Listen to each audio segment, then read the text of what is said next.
Tokyo Revengers is kind of crazy, alright? This show is science fiction mixed with action thriller, mixed with delinquent romance. It sounds like a lot, and it really is. There's so much happening in this anime that by the time you get to episode 12... So this is our protagonist, Takemichi Hanagaki, and he is what we call miserable.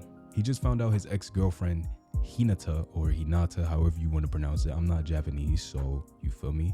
She was killed by the infamous Tokyo Manji gang. And just when he thought things couldn't get any worse, he gets pushed in front of a train and now he's blonde. And he's in middle school. It's not like he gets reincarnated into some magical world where everyone instantly respects him because he could turn them into a french fry when he blinks. Tokyo Revengers is brutal. This show actually does an amazing job of reminding you that these are middle schoolers who are in a real gang in the heart of Tokyo.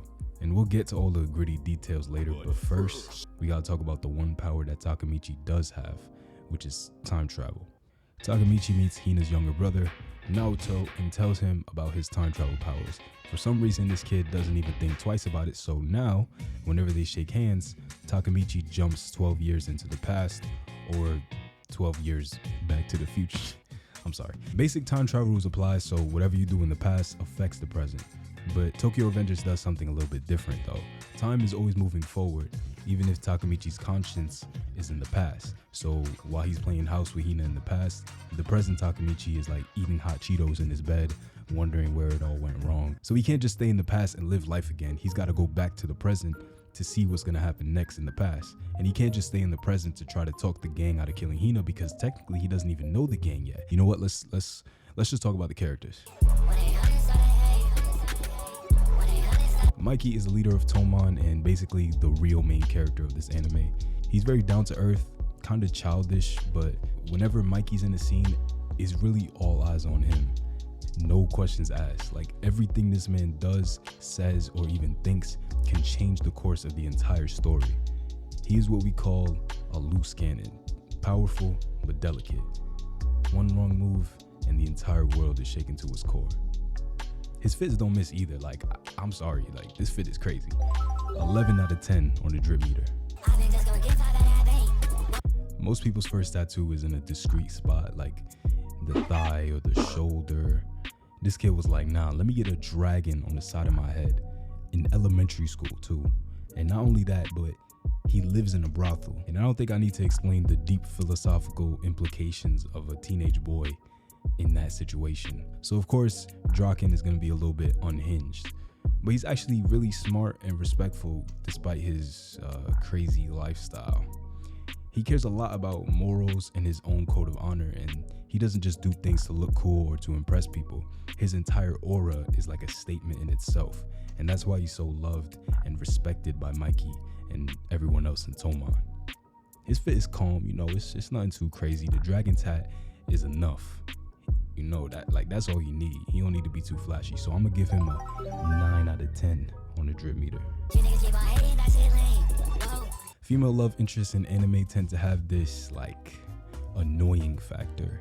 It's usually the whole tsundere act where they like, oh, even though we've been together for 6 years and I dream about spending my entire life with you, it's not like I want to talk to you or anything. But with Hina, she actually seems like a normal, level-headed individual. She is as transparent as a middle school girl could be with her feelings, and I respect that. And she's definitely not a pushover.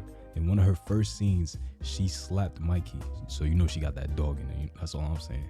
She is the definition of a ride or die and the perfect motivation for Takemichi. So I can see why he's going so hard to save her, but her style could use some work. I'm not gonna lie. I see the potential, but it's not given. It's modest, it's cute, but it's nothing too crazy. So I'm gonna give her an 8.5 on the drip meter. Takemichi shows how just being present with the people that you care about can be enough to just change everything. He really can't box. Like he really can't box. So that's not really where his power comes from. He knows that he can't do this alone, and in every single episode he's learning how to connect with people who live in a completely different world than him. And his favorite method of doing that, connecting with people, making friends and stuff like that, is crying. Takemichi cries a lot. In almost every episode, Takemichi cries. But I like that about him because it shows that you don't have to be a tough guy to be respected, even from people that can do stuff like this. Whenever Takemichi makes even the slightest bit of progress, it's like a weight gets lifted off of his shoulders. But there's always that reminder that it's not over yet. Not until he learns everything there is to know about Toman's members and truly connects with them so that they don't fall into darkness or something worse. His drip definitely needs some work though. Like, this haircut is disgusting and he dresses like his parents don't love him, so I'm gonna give him a 4 out of 10 on the drip meter. Chifuyu is the perfect right-hand man for Takemichi. From the moment we first see him, he's taking the fall for somebody in Toman. His loyalty to the people he respects is unmatched. So I don't blame Takemichi for just telling him about his power. I can already tell that Chifuyu is gonna be one of my favorite Toman members. Like, he got the undercut, one hoop earring. I gotta give him a 10 out of 10 on the drip meter for sure. Baji is one of those characters that you just can't dislike. From his backstory up until his final moments in the show, this man been thorough. When him and Kazutora were about to go to jail for what happened with Mikey's brother, he held it down. When he had to join Valhalla to take out Kisaki, he played his role. Even in his last moments when he saw 2 of his brothers fighting, he did what he had to so that they wouldn't blame each other for how things ended up. Baji fought for what he believed in. He did everything for his family and he lived the way that he wanted, protecting the hearts of who he loved. And I got nothing but respect for that, so a million out of 10 on the drip meter. Kisaki or Kisaki, however you want to say it, he is pure evil incarnate, bro. He moves way too tact and somehow he knows everybody's next move like a freaking mafia boss. The last episode of season 1 is what made me sit down and make this video. When I tell y'all the way that I jumped out of my chair when Kisaki literally shot Chifuyu in the face, bro, I was tweaking. So remember when I said that this show reminds you that these kids are really in a gang? Kisaki is that reminder. He got eyes on everything to do with Takemichi's life, making sure that he doesn't escape this fate. He makes Takemichi's best friends kill his other friends just to make his life worse. Like, this man is ruthless. And what he did to Hina in the car, bro, oh my god.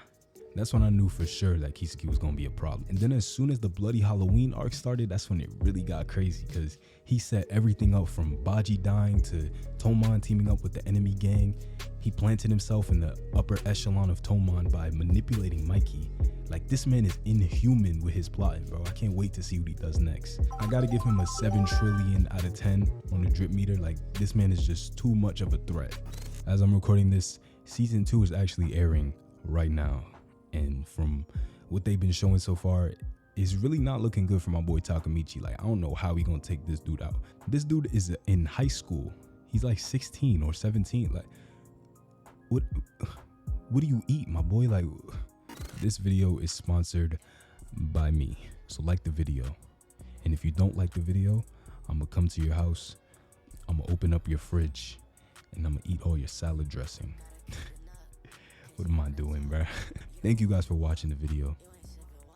I really appreciate it. It really just took me a long time. Haven't uploaded in like a month. I tried to upload a video and it was very mid. That's the best way I can describe it. That video was mid. It was trash. I'm not even gonna hold y'all. So thank you for watching this one. I plan on dropping a lot more frequent videos after this. And you know, our community is just gonna grow larger and larger, and I just can't wait. That's all I really gotta say. I just can't wait to see how far we can take this. So once again, thank you for watching this video. Thank you for leaving a like, because I know you did, because I know you don't want that to happen to you. So yeah. I don't play the slot, but I just hit the jackpot.